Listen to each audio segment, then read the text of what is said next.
Hello, what's up, this Cotton back again for another unboxing video. So may dumating tayo ulit again from Omelette, isang box. So actually binuksan ko na yung package pero hindi ko pa nabubuksan yung mismong mga items. Yes, ito pa rin sila. So munti ko na makalimutan na i-video yung unboxing. So ito na po siya. Medyo marami siya today. Yes, marami po kayo mabibili ngayon sa aking Shopee store. Yes, mabibili niyo po siya sa mas murang halaga from the original price. And syempre, isa lang bubuksan natin kada item and the rest is sealed. So mabibili niyo po sila as brand new sealed. Yung bubuksan ko is malamang mas mura yun. Syempre, hindi na siya sealed. And meron tayo dito, isa dito na limited edition. Yung yellow. Di ko alam ba't limited edition ito. But here goes. May limited edition tayo rito. And then there's another one na parang handheld grip. Something like that. Alright, checkin natin. But right now, unahin natin yung pinaka. Pare-pareho lang naman siguro ito, di ba? Yep, pare-pareho lang. So, hindi ko bubuksan yung limited edition. Kayo nang bahala rito. Paunahan na lang po. Nag-iisa lang po ito dahil limited edition nga daw po. So, buksan lang pala natin. Ano kayang kulay? Maganda. Try natin ang how about black? Last time kasi transparent ang binuksan ko. Oop.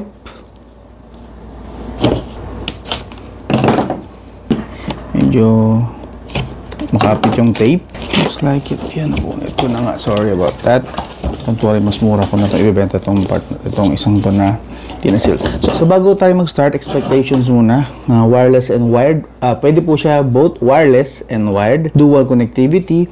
Gyro motion, sense aiming, programmable buttons. Good, that's haptic feedback. And since may gyro siya, so pwede siya yung sumusunod sa galaw ng kamay or yung orientation ba kasi may gyro eh. So 600 mAh ang battery niya, lithium battery po ito. Charging duration approximately 2 hours. 1 year warranty, anti-friction thumbstick, crystallized button. So basically parang pareho din nung sa Nintendo Switch ko. But this one is not just for Nintendo Switch ha. This is also for, nakalagay dito as you can see, this is multi-platform. That means, pwede po siya sa Windows, sa Mac, sa Nintendo Switch, sa PlayStation. I believe yun yung mga gusto niyang tinutukoy dito. Yeah, ito actually. Multi-platform, Nintendo Switch, yung Nintendo Switch OLED, Windows PC, and Android. Hindi binanggit dito yung Mac, pero sa website kasi nila nabanggit eh. So, pero tatry ko pa rin din. Just to be sure, okay? So, buksan na natin. May isa pa palang box inside the box. Yung, ay! My God, ang ganda ng pagka-black niya. Hindi siya glossy. Look, hindi siya glossy black. This is more like, may textured siya. Textured siya na black. Ang angas pa, may pagka-pitch black talaga siya, oh. Kasi black on sa black. It's nice. Yung Omelette. So, ito yung negative and plus button. And then ito yung directional button and other joystick na part. Home, and I'm not really sure kung ano to para saan itong isang to. And then sa taas, meron tayong mukhang LED lights ito. And then left and right, dito po yung pinaka USB Type-C port. I'm not sure kung para saan to. Baka ito yung switch kung saan lilipat mo siya sa wired and wireless. Maybe yun, napipindot. Ay, yun nga, wireless. Nag-on siya bigla. It's nice. Naghahanap siya ng pairing yata. Tapos dito sa baba, may extra buttons din siya sa baba. This one is letter T, the MR, and then these two. Ito yung sa haptic kasi base sa kanyang icon. Not really sure about this one. And then may pindutan din dito sa baba. As in case na XR and XL. Yun actually mga pindutan. Try natin i-test muna. Let's go. Una sa lahat, syempre, since nandito na tayo sa Nintendo Switch, i-test na natin siya sa Nintendo Switch muna sa umpisa. Sa una. So, compatibility, check muna natin. Ayun. So, pag magkoconnect ka pala, punta ka sa change grip, di ba? Pipindutin mo lang pala letter A. At ang pipindutin kasi dalawang sabay nito kaya medyo natagalan ako. So letter A lang pala para ma-detect siya ni Nintendo Switch. Pag pindot ka ng letter A, kumonect na agad. So yun, give it. Let's go. Back na tayo. Try natin na maikling control lang ng game. Kamusta kaya yung kanyang kamusta yung kanyang quality pagdating sa actual na gaming. Try muna natin for now dito sa Asphalt. Gusto ko yung grip niya kasi sakto lang yung laki niya. And also, syempre, may pagka-maangas yung kulay, So, akala ko wala nga talaga nakalagay na X, Y, A, B. Meron pala. Backlit lang siya. So, makikita mo lang yung letters kapag may, pagka naka-on na siya, may ilaw na. So, yan, kitang-kita na natin. And gusto ko yung texture niya, hindi kasi siya madulas. Hindi rin siya yung sa glossy na kapag, syempre, medyo nagpapapoys ang kamay ko. So, hindi siya yung lalagkit. So, sakto lang kasi nga medyo textured siya. So, maramdaman nyo yung haptic niya kung gaano kaganda. Ito kasi yung unang nireview ko galing sa Omelette. And gustong-gusto ko talaga to. That is why pinreserve ko sa hindi ko na siya binenta. Akin na to. Pagdalaspag ko na tong isang to, itong unit na to, generic lang po ito, wala tong brand actually. Pagdalaspag ko na to, lilipat na ako rito. Alright? So, yeah, wala akong reason para actually i-keep ito kasi mas maganda ito. Siyempre, itong una. Ito, transparent na to. But, you know, dito, maganda experience ko. And ganun din kaya ang experience pagdating dito sa part na to.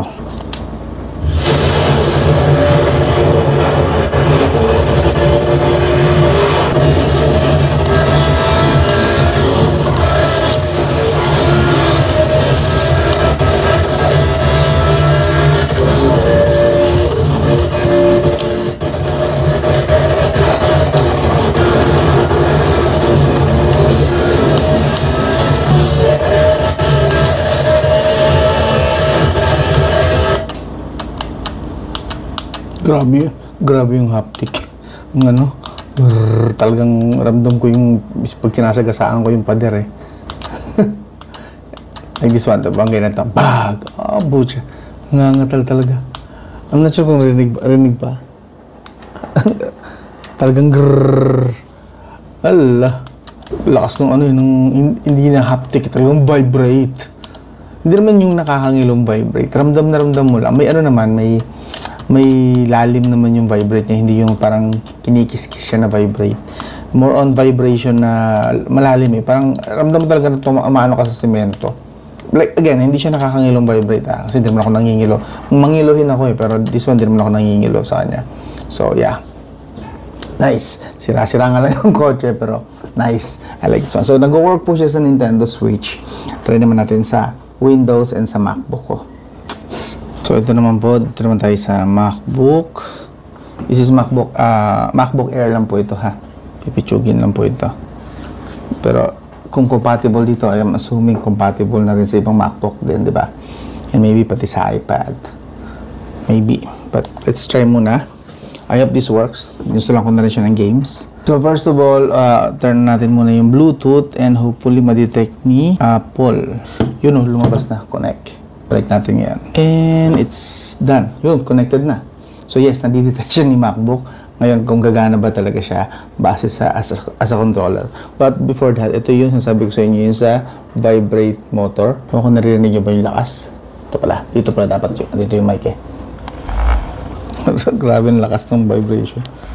Pwede mo siyang baguhin yung lakas ng vibration na kaya niya ibigay. Pwede mahina lang kung bilis kang maano sa vibrate. And then palakas ng palakas siya. The more mo pinipindot. Lakas ito. Yeah, punta na natin lagyan lang natin sa pinakamababa siguro. Ito yung pang lower, yung maliit na button. Itong malaking button naman is pampalakas po siya ng decrease and increase ng vibration. So ito na. Wala na yung vibration. Kita ng konti, eto, ayan. So, kayo po masusunod kung gaano kalakas yung vibration. Just in case na worried kayo, baka hindi nyo gusto yung vibration, na-adjust po siya, increase and decrease. Pwedeng wala talagang vibration kung ayaw nyo. And, of course, siyempre, pag nilalakasan nyo yung vibration, or kapag kahit may vibration lang, kasi malakas siya sa battery. So, yun. Supposedly, dapat umabot siya ng 12 hours straight na may vibration. Pag walang vibration, dapat aabot siya ng 24 to 48 hours. Depende po sa usage, syempre. So, yung medyo makunat din naman kaya pa. This is a 600 mAh na battery. So, test na natin sa game.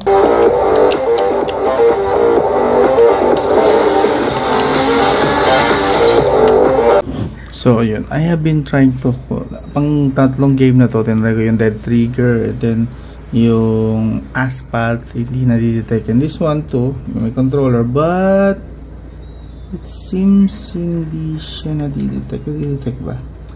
Kumokonect siya sa MacBook, but I don't know kung anong game ang pwede siya ma-detect. Maybe you can give me some tips kung anong mga games ang supported sa MacBook na supported din ng ganitong controller. Kumonect siya, currently connected na siya, see?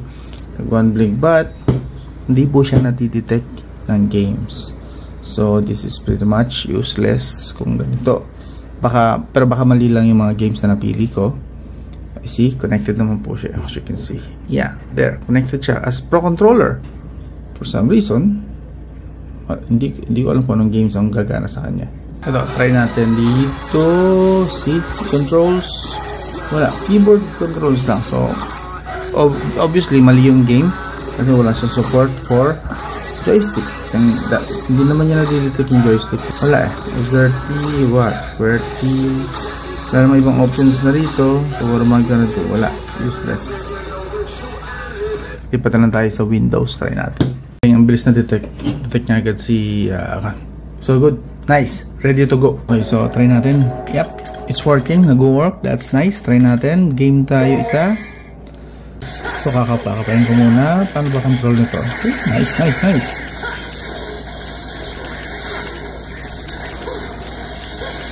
Diba?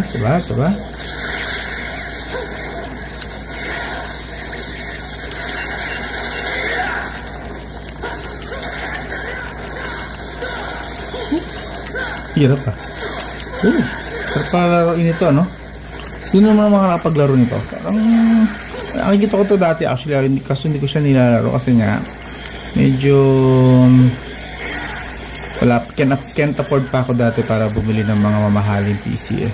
And now, since meron na akong PC ngayon ko lang naalala na what if ito naman kaya i-try ko? No?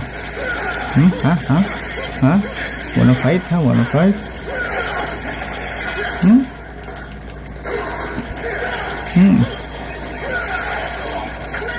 Yeah, I like this game. Siguro maganda pagpuyatan ko na rin nito. Maganda eh. Siguro doon ko lalaroin sa isang PC ko, yung talagang pang gaming na PC. Laptop kasi ito, mahirap dito maglaro ng matagal. Brutal. So far, ang ganda. And the vibration, yung reaction ng vibration, parang gusto ko medyo laksan pa para ramdam ko lalo yung gigil eh. So yeah, all the more reason para laruin ko ito. Mga maganda nga to! And magagamit yung mga omelette ko rito. Baka hindi ko pala ibenta itong isang to, yung 5 na lang na units. Ang gusto ko na siya. Hindi, tsaka yung latency, almost real time talaga siya. Actually, pwede ko na sabihin real time yung latency. Ganda na latency niya, solid. Vibration okay, yung grip okay din, tama lang yung size, hindi OA. Magaan siya, may konting yung heaviness niya, pero hindi siya enough para ma-stress ka yung kamay mo. Actually, yung gaan niya tamang-tama lang. And the buttons, ang ganda ng click, hindi siya yung matigas, tamang lutong lang, malalaki, enough na malalaki para hindi ka malito pag pipindot ka. So solid po ito actually. Hindi po ako bayad dito for disclaimer lang. Hindi po ako bayad dito. Ang usapan lang namin ni Omelette is papadala siya ng item, i-review ko. Ang mga sasabihin, lahat ng input akin, wala pong involved na script dito. Basically, this is my honest take, my honest na opinion while testing this joystick na to, itong Pro controller nila. Yeah, for me, pasado po ito. And maybe gusto ko rin siya siguro after nito, try naman natin sa Android since nakalagay dito sa description niya is gumagana rin ito sa Android. Okay? So maybe try ko na lang doon sa tablet para medyo malaki yung screen. And try naman natin i-connect. Punta tayo sa settings, Bluetooth, yun, controller, pair. Poof! Good. Okay, connected Pro controller. Ayun po siya. I'm not sure kung nababasa nyo, but I hope nabasa nyo.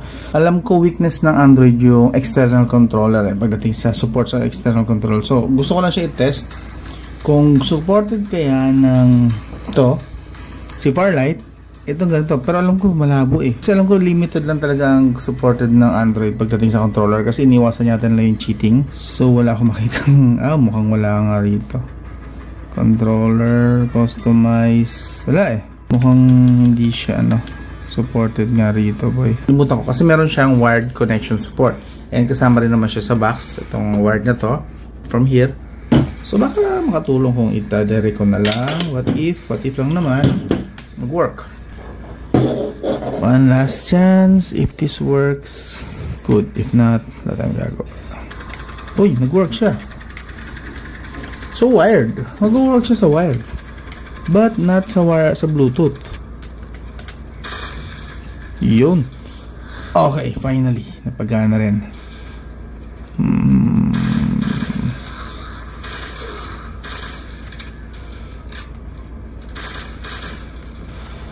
Okay, may pag-asa na. So, kung gusto mo makakapaglaro sa Android ng may external controller, dapat naka-wired. Hindi pwede Bluetooth. Sorry about that. Hindi na pwede. Okay, so try naman natin sa Mac. Kasi kanina hindi siya nag-work sa Mac. Sa kapalpakan ko. So, try naman natin naman. Ayaw gumana sa Sky. I tried. Ayaw gumana talaga. So, try naman natin sa Asphalt. This time, gumana na. Hopefully. Pag hindi, wala talaga. So I already tested the Sky. Wala eh. Ito last na to. Kay Asphalt. Hindi siya nag-work dito. Wala. Game settings. Controls. Wala. Wala talaga. Wala yung ating controller na nitong Omelette na to. So negative tayo sa Mac. Hindi talaga siya nag-work sa Mac. Pero at least dito gumana ng konti. Try natin yung sa Need for Speed Most Wanted. Mabilis lang. So yun yung problem sa Android eh. Ang konti pa lang ng games na supported talaga yung external controller. And yung konting yun, hindi pa ganun ka epic na mga talaga. Agree. Yun, may Bluetooth controller na. Okay, Bluetooth controller pero hindi tayo nakakonect as Bluetooth. Kasi kanina hindi niya detect as Bluetooth controller. But of course, okay, at least nadi-detect na niya. Yun ako, talon ng talon. Suntok, ito naman ang bato. Hop. Okay, gumagana na po siya. So, kailangan talaga wired lang. Hindi siya gumagana pag Bluetooth. Okay, so makakapaglaro na tayo. Woo! So, it works. It works. Naka-wired lang. Yun nga lang, yun. Klaruhin ko lang na hindi lahat ng games sa Android nag-work. Kaya hanapin nyo muna yung mga list. Like, siguro i-Google search nyo yung mga games na supported ang external controller. Pero, wired dapat. So, gagamit kayo ng OTG adapter. Any OTG adapter actually. Generic lang naman po ito. Nakalagay Vention. Pero, pwede kahit ano I'm sure. Kasi, generic lang naman ito. As long as kukonek lang naman yata. Any adapter na lang for USB. Para from Type-C to normal na USB size. USB-A. Yun. And then, mag-work siya. So, hindi po siya nag-work sa ating Mac. Wala, I tried. Kahit wired and wireless, ayaw. Nag-work siya wired lang sa Android. Nag-work siya wireless and wired sa Windows, and nag-work siya ng wireless sa Nintendo Switch. So yun. Again, this is Omelette Switch Pro Plus wireless controller. So yan. Iwan ko yung link dito sa video description kung gusto niyo bumili talaga sa pinaka-link nila. I believe sa Datablitz yata ito talaga yung official nila dito sa Pilipinas. Ngayon kung interesado naman kayo dito sa atin, yan, seal pa po yan. Hindi pa po natin binubuksan yan. Bibenta ko to syempre mas mababang presyo. Ang current price po niya is around 2,500 pesos yata. Siguro bibenta ko na ito ng 2,000 na lang or maybe 1,800. I don't know. Pag-isipan ko. And then of course nag-iisang limited edition. Itong dilaw, limited edition lang daw po ito. So paunahan na lang po, nag-iisa lang po ito. So meron na natitirang dalawang white na sealed, isang black na sealed at isang black na ginamit natin dito for review. So mas mura yan malamang. Hanapin nyo. And this one is just a gaming grip yata. Controller grip lang. So hindi ko alam kung magkano to. So abangan nyo na lang dito sa Shopee. Basta mas mababang presyo nito pag pinost ko doon sa Shopee. Kung di nyo po alam ang Shopee store ko, Aslan Store. Yan po. Pangalan ng Shopee. Or iwan ko yung link sa video description. Click nyo lang po yung title ng video na to. Yung sa title sa baba. Ang title na yan. Lalabas po yung mga link na to. Okay? Bilhin nyo lang, paunahan na lang po. Okay? Hanggang doon lang. This is Scottman. I'll talk to you again soon.